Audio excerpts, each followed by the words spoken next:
نبی کریم صلی اللہ علیہ وآلہ وسلم رحمۃ للعالمین ہیں۔ ایک ایسا واقعہ جو بہت دفعہ آپ نے پڑھا ہوگا، میں نے بھی پڑھا، اور جب پڑھا اپنے نبی پر حد درجہ پیار آیا۔ جب پڑھا اپنے نبی پر بہت پیار آیا، بہت رشک آیا کہ ہم نبی کے امتی ہیں۔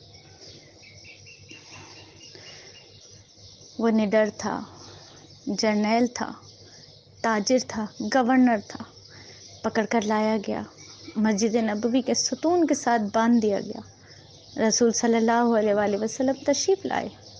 خوبصورت چہرہ، لمبا قد، توانا جسم، بھرا ہوا سینہ، اکڑی ہوئی گردن، اٹھی ہوئی آنکھیں، ایک حسین جوان، حکمرانی کے جتنے اوصاف ہیں سارے پائے جاتے ہیں۔ نبی صلی اللہ علیہ وآلہ وسلم آگے بڑھے، فرمایا ثمامہ کیسے ہو؟ ثمامہ بولا گرفتار کر کے پوچھتے ہو کیسا ہوں؟ رسول صلی اللہ علیہ وآلہ وسلم نے فرمایا کوئی تکلیف پہنچی ہے؟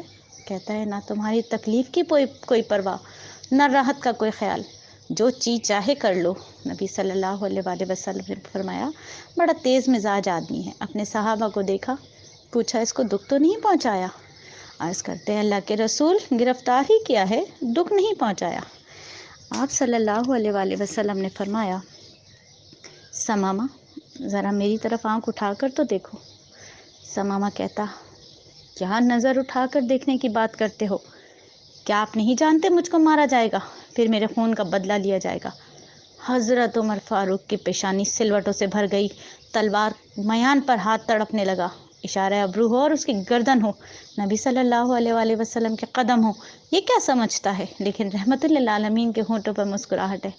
فرمایا جتنا غصہ ہے جی بھر کر نکال لو، لیکن ہمارا چہرہ تو دیکھ لو۔ ثمامہ نے جواب دیا تمہارا چہرہ کیا دیکھوں، کائنات میں تجھ سے کوئی بدصورت کوئی نہیں، نعوذ باللہ۔ یہ ہیں رحمت للعالمین۔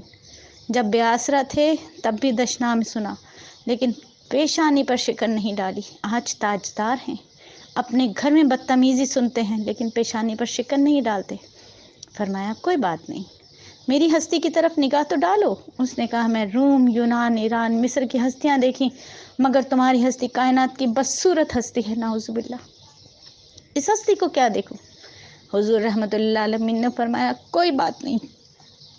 دوسرے دن پھر آئے، پھر وہی جواب۔ تیسرے دن تاجدار کائنات پھر آئے، فرمایا ہم تجھ سے کچھ نہیں مانگتے، ذرا دیکھ تو لو۔ کہتا ہے میں نہیں دیکھتا۔ آپ ہمیشہ کی طرح مسکرانے والے پیغمبر اسلام نے مسکرا کر فرمایا جاؤ ہم نے تمہیں چھوڑ دیا، چلے جاؤ، ہم نے تمہیں رہا کر دیا، ہم تجھے کچھ نہیں کہتے، جاؤ جہاں جی کرتا ہے چلے جاؤ۔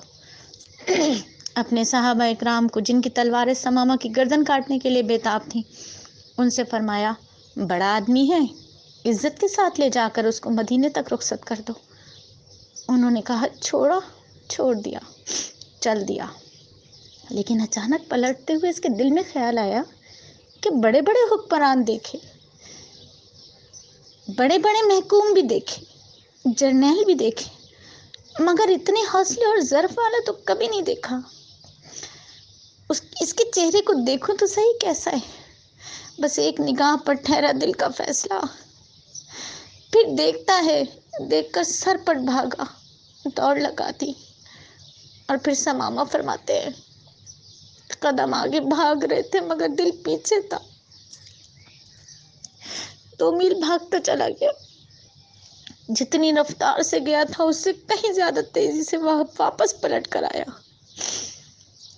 وہ ماہ تمام، وہ دنیا کا چاند، ننگی زمین پر اپنے صحابہ کے ساتھ بیٹھے مسجد کے صحن میں۔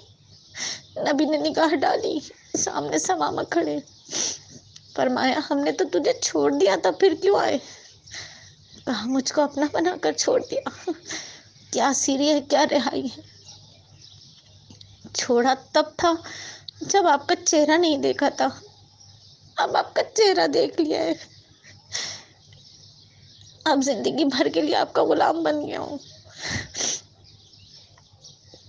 مسلمان تو حضور کی امت ہونے کے ناطے آپ کی ثنا خوانی، آپ کی بزرگی کی بیان شہادت 14 سال سے کر رہے ہیں، لیکن لیکن آج ہمیں کیا ہوا؟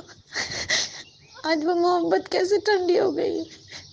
آج عشق کی آگ کیوں نہیں جلتی؟ کیوں نہیں بے ہوش ہوتے دروازے رسول سے واپسی پر؟ کیوں نہیں پچھاڑے کھا کے گر جاتے اس در پر؟ کیسے زندہ واپس آ جاتے ہیں؟ کیسے وہاں سے واپس آتے ہیں یہ قدم؟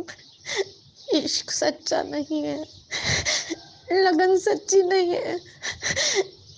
دعا تو یہی ہے اللہ پھر سے اپنے در پر بلا لے، روضے رسول کی حاضری کرا دے، نبی کی محبت ڈال دے،